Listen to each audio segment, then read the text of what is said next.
All right, let's talk about something that every programmer in languages like C or C++ has definitely run into: pointers. They're this powerful, maybe a little intimidating, but absolutely essential tool. So today, we're going to pull back the curtain and really demystify one of programming's most fundamental concepts. But hey, before we even get to pointers, let's take a step back.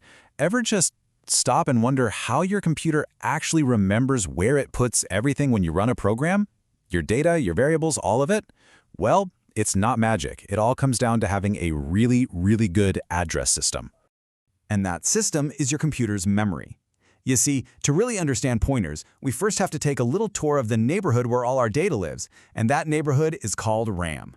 Okay, so I want you to think of your computer's RAM as a gigantic neighborhood, just packed with rows and rows of mailboxes. Every single thing your program needs to work with, data, instructions, you name it, gets put into one of these mailboxes. And just like in a real neighborhood, every single one has its own unique street address. Now, this brings up a really key difference. As programmers, we love to use friendly, readable names, right? Things like score or username. You can think of those as the little nameplates we stick on the mailboxes. But the computer's brain, the CPU, it couldn't care less about those names. It only understands one thing: the physical memory address, the actual street number that it needs to find the data. So if our regular variables are the mailboxes holding the data, where do pointers fit in?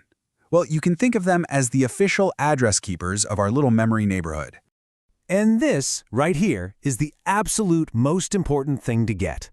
A pointer doesn't hold data itself. It's not the letter in the mailbox. Instead, a pointer is a special variable that holds a note. And written on that note is the exact address of another mailbox. This really lays it all out, doesn't it? On the left, you've got a regular variable. It's the mailbox itself, and it's holding a value, like the number 10. But on the right, the pointer is just a piece of paper inside its own mailbox, with a note that says, hey, the data you're actually looking for, it lives over at address 0x7FFF5FBFFD04.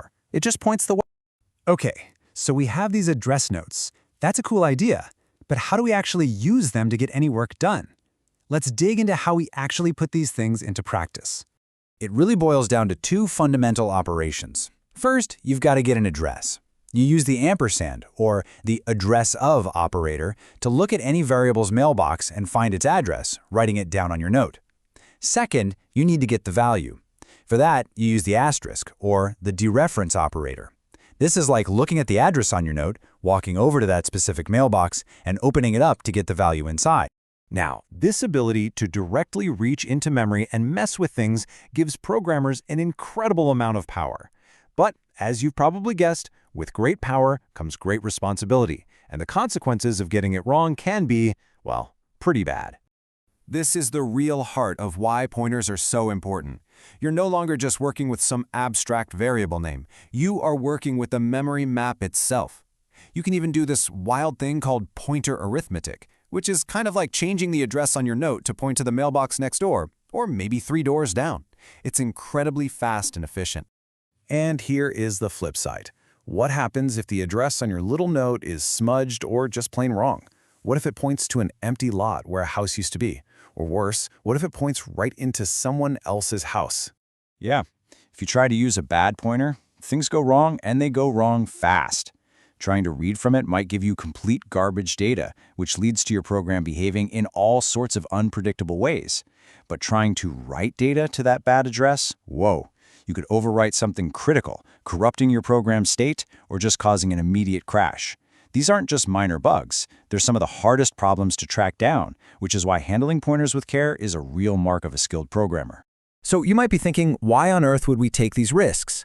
Well, it's because pointers unlock one of the most powerful capabilities in all of programming, creating memory exactly when and only when you need it.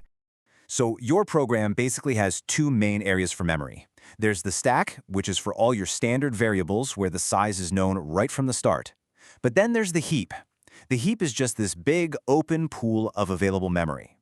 If your program needs more space while it's running, say because a user decides to load a huge file, it can ask for a chunk of memory from the heap.